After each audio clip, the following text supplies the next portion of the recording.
Assalamualaikum warahmatullahi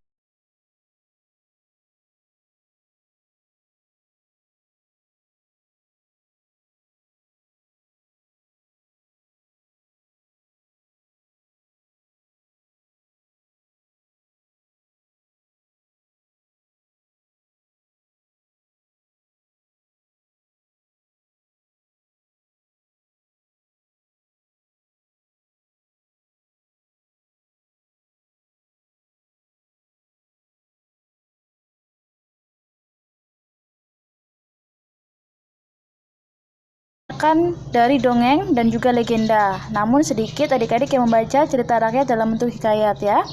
Baiklah adik-adik, cerita rakyat itu adalah cerita yang berkembang ya secara turun-temurun dan dulunya itu disebarkan secara lisan, yaitu dari mulut ke mulut, sehingga bersifat anonim. Anonim itu artinya tidak diketahui siapa yang pertama kali membuat ceritanya dan siapa yang pertama kali menyebarkannya ya. Jadi seperti itu.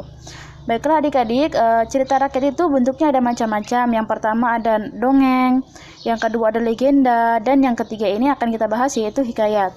Nah, dongeng itu adalah cerita rakyat yang dulunya memang dianggap benar-benar tidak terjadi ya. Jadi dongeng itu cerita yang tidak terjadi, artinya hanya dikarang atau bersifat fiksi saja. Jadi dulunya itu dongeng digunakan untuk menidurkan anak-anak ya. Contoh dongeng diantaranya ada cerita si kancil yang nakal, kemudian Cinderella, Putri Salju ya, dan lain sebagainya.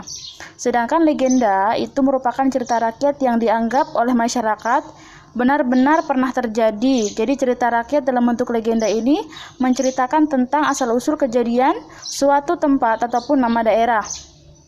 Contoh, asal-usul nama kota Surabaya dulunya itu ada ceritanya. Nah, itu disebut legenda. Kemudian asal-usul Tangkuban Perahu itu juga legenda.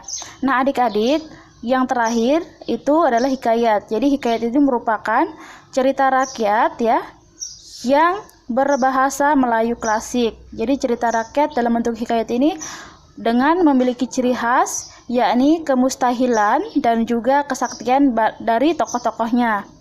Hikayat ini adik-adik diceritakan dengan menggunakan bahasa Melayu klasik dan diyakini oleh masyarakat itu dulunya pernah ada ya. Jadi ceritanya itu dulunya diyakini pernah terjadi. Jadi seperti itu.